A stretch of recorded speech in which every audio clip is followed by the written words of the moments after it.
کی طرف سے یہ مدافعت کرتے تھے، نبی اکرم صلی اللہ علیہ وسلم کی طرف سے دشمنوں کو ہٹاتے بھی رہتے تھے، یہ بھی ان کا کارنامہ ہے۔ ایک واقعہ ہے، عروہ بن زبیر کہتے ہیں کہ میں نے عبداللہ بن عمرو بن عاص سے دریافت کیا کہ مشرک مکہ رسول اللہ صلی اللہ علیہ وسلم کے ساتھ سب سے بڑی بدتمیزی کیا کیا کرتے تھے، سب سے بڑا ناروا سلوک کیا کیا کرتے تھے؟ تو انہوں نے فرمایا کہ ایک مرتبہ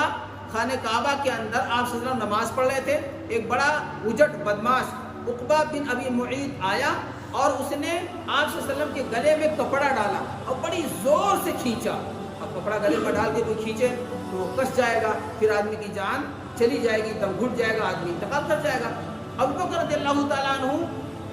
کو پتہ چلا، آ گئے اتنے میں، تو انہوں نے اس کو پکڑ کے دونوں کندھوں سے جھٹکا اور دور کیا، اور اس کے بعد میں کہا کہ اتقتلون رجلا ان یقول ربی اللہ، یہ سورہ غافر کی ایک آیت کریمہ ہے کہ نالائق، کیا تو ایک آدمی کو اس بات پہ قتل کر دے گا کہ وہ کہتا ہے میرا رب اللہ ہے، یعنی جو اللہ کو مانتا ہے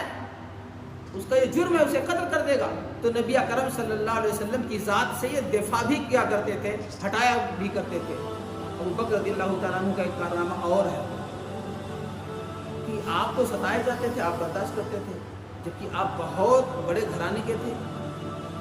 آپ کے علاوہ بہت سارے اور کمزور لوگ بھی تو مسلمان ہوئے تھے نا، تو ان کے ساتھ تو اور سختی سے کفار مشرکین پیش آ رہے تھے، تو جو ان کے ساتھ پیش آتے تھے تو ابو بکر رضی اللہ تعالیٰ عنہ نے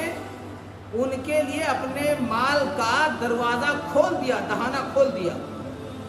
بلال رضی اللہ تعالیٰ عنہ کا نام آپ لوگوں نے سنا ہے کہ نہیں سنا ہے؟ بلال رضی اللہ تعالیٰ عنہ کو ان کا جو آقا تھا وہ کتنی سخت سزائیں دیتا تھا، تپتی ریت پر ان کو لے جا کر کے ننگی پیٹھ لٹانا،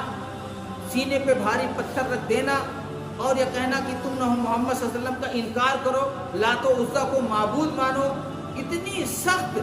سزا دینے کے بعد وہ کہتے تھے نہیں، احد احد، اللہ ایک ہے، اللہ ایک ہے۔ ایک مرتبہ یہی سزائیں ہو رہی تھی، یعنی بلال رضی اللہ تعالیٰ عنہ کو ان کا آقا جو تھا وہ یہی سزائیں دے رہا تھا۔ ابو بکر رضی اللہ تعالیٰ عنہ کا گزر ہوا، انہوں نے کہا اتنی سخت سزائیں اس کو، تو اس نے کہا تمہاری وجہ سے تو ہے، یہ تم نے ہی اسے گمراہ کیا ہے، تم بچا لو اسے۔ تو کہا ٹھیک ہے، تم ہمارے ہاتھ اسے بیچ دو، میرے پاس تمہارے دھرم کا، تمہارے مذہب کا ایک غلام ہے، اس کو لے لو، اس کو چھوڑ دو۔ کہا ٹھیک ہے، اس طرح سے تبادلہ ہو گیا، یعنی بلال رضی اللہ تعالیٰ عنہ جو تھے وہ آزاد کر دیے گئے، تو ابو بکر رضی اللہ تعالیٰ عنہ نے بدلے میں اپنا ایک غلام دیا، تب ان کو آزاد کیا۔ تو معلوم کیا ہوا کہ اپنے مال کو وہ خرچ کرتے تھے کن پہ؟ ان غریب مسکین محتاج غلاموں اور مسلمانوں پر جو اسلام لاتے تھے، مکہ والے انہیں خوب ستاتے تھے۔ اس طریقے سے اور بہت سارے لوگ ہیں جن پر انہوں نے اپنا مال خرچ کیا اور ان کو آزاد کرایا، جیسے زنیرہ ہے، ایک آپ لوگوں نے سنا ہوگا، صحابیہ ہیں، زنیرہ کو انہوں نے آزاد کرایا، ان میں عبیس ہیں، ان کو آزاد کرایا۔ اسی طریقے سے اور ایک لونڈی تھی جو بنو عبدالدار کے خاتون کی ایک لونڈی تھی، ان کو جو ہے آزاد کرایا۔ اس طرح واقعہ آپ نے سنا ہوگا کہ حضرت عمر رضی اللہ تعالیٰ عنہ ایک لونڈی کو خوب مارتے تھے اور مارتے مارتے تھک جاتے تھے، تب کہتے تھے ابھی تمہیں میں چھوڑ نہیں رہا ہوں، تھک گیا ہوں، لہذا پھر تمہیں اب تھکنے کے بعد سستاروں پھر پیٹوں گا۔ یہ ایک لونڈی تھی، بنو عدی کی ایک شاخ تھی، اس کی ایک لونڈی تھی، تو ابو بکر رضی اللہ تعالیٰ عنہ نے بھی اسے خریدا اور آزاد کر دیا۔ یعنی ابو بکر رضی اللہ تعالیٰ عنہ جو تھے